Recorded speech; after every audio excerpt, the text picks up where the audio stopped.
Close readings of poems typically analyze structure, symbolism, style, and other literary devices used in a text.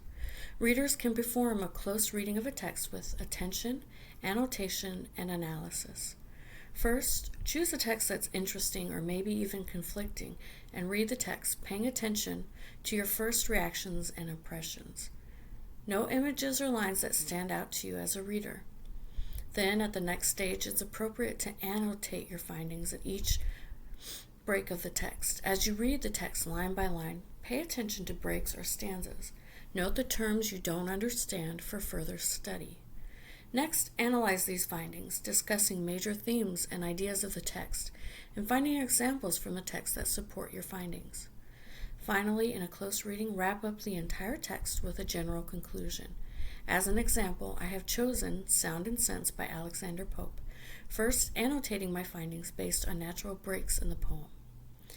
Sound and Sense by Alexander Pope, lines 337 to 383. He writes, "But most by numbers judge a poet's song, and smooth or rough with them is right or wrong."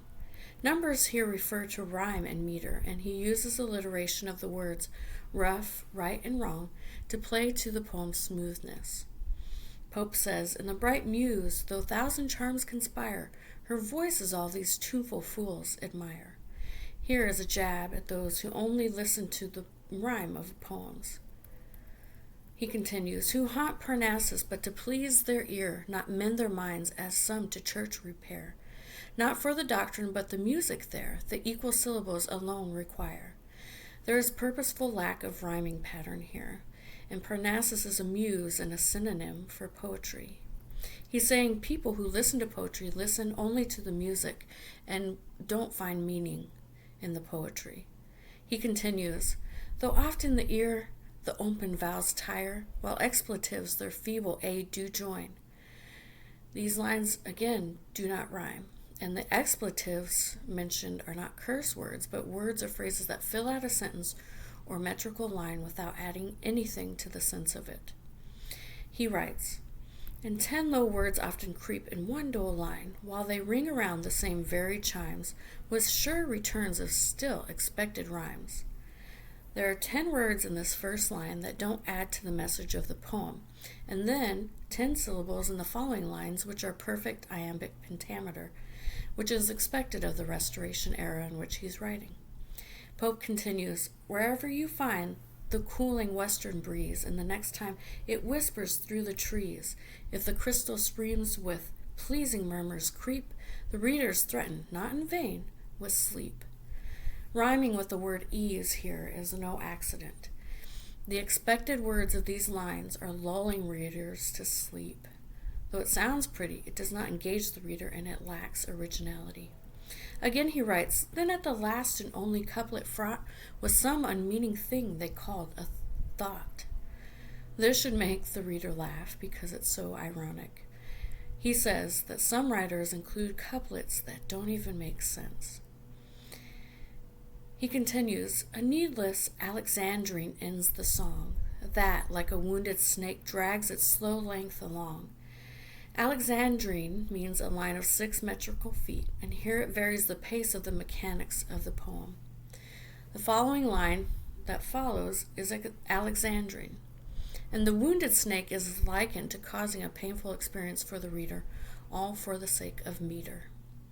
Pope says, "Leave such to tune their own dull rhymes, and know what's roundly smooth or languishly slow." He says poets often use words that drag on simply to have rhyme, like the added "and no," and he says, let them tune their own dull rhymes. These words do not add sense to the poem.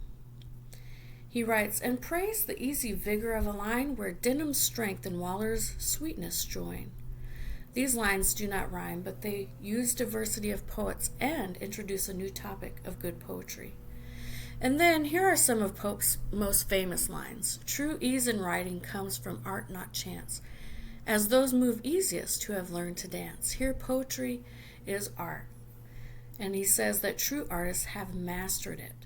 He uses 10 syllables and then 11 syllables to make a sing-songy kind of rhyme, and says that true writers are skilled, maybe not immediately talented. He says, "'Tis not enough, no harshness gives offense, the sound must seem as an echo to the sense." This is considered the thesis of his poem, that sound must align with meaning. Poems should avoid sounding bad. Pope continues, "Soft is the strain when zephyr gently blows, and the smooth stream in smoother numbers flows." Here he uses iambic pentameter again, as well as alliteration and onomatopoeia, to accentuate the beauty of poetry. But the question is, does it really mean anything?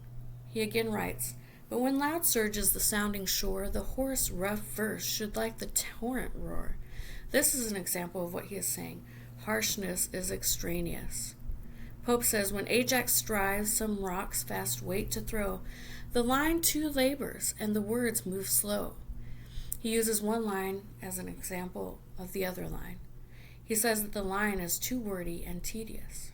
And again he writes, "Not so when swift Camilla scours the plain, flies o'er the unbending corn, and skims along the main." Here he shows how Virgil in the Aeneid keeps his words concise and smooth. He writes, "Hear how Timotheus varied lays surprise, and bid alternative passions fall and rise, while at each change the son of Libyan Job now burns with glory and then melts with love." Timotheus was a character by John Dryden. Pope explains the story of Timotheus by John Dryden, showing how he manipulated King Darius with themes of love. Pope concludes his poem saying, "Now his fierce eyes with sparkling fury glow, now sighs still out, and tears begin to flow. Persians and Greeks like turns of nature found, and the world's victor stood subdued by sound. The power of music all hearts allow, and what Timotheus was is Dryden now."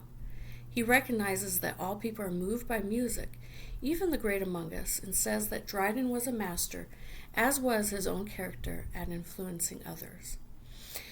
Alexander Pope plays with poetry to poke fun at poets. He argues that poems should use meter and sound to enhance a poem, but that often poets do the opposite. He says a master would think about how their words affect a reader or listener, not leave the listener wondering what they just witnessed. In his scathing reflection on poetry, he uses his own lyrics as an example of perfect and imperfect rhyme and meter, and shows how poetry should be a mastery of language. Pope deliberately chose heroic couplets to write his poetry, desiring that poets use these couplets as some may use any other writing, to convey to the reader that some sort of resonating or enlightening concept be made to the readers. Pope argues that poetry is lulling readers into an emotional experience without bringing them to a reasonable or sensible end. He uses examples of good poetry and includes Denham and Waller, which were both poets and politicians who shaped lyricism and developed the art of poetry during the Restoration era. He uses another example of John Dryden's character Timotheus from Alexander's Feast, in which Timotheus stirs Alexander the Great's emotions. With every line and every word, Pope leaves an example in his own writing of good and bad poetry. He critiques some poets' use of words and meter, and then praises others for their tremendous works of art. He doesn't hold back. He intentionally breaks the mold and says poetry must have good sound and good sense for the sake of all of those who venture to read it.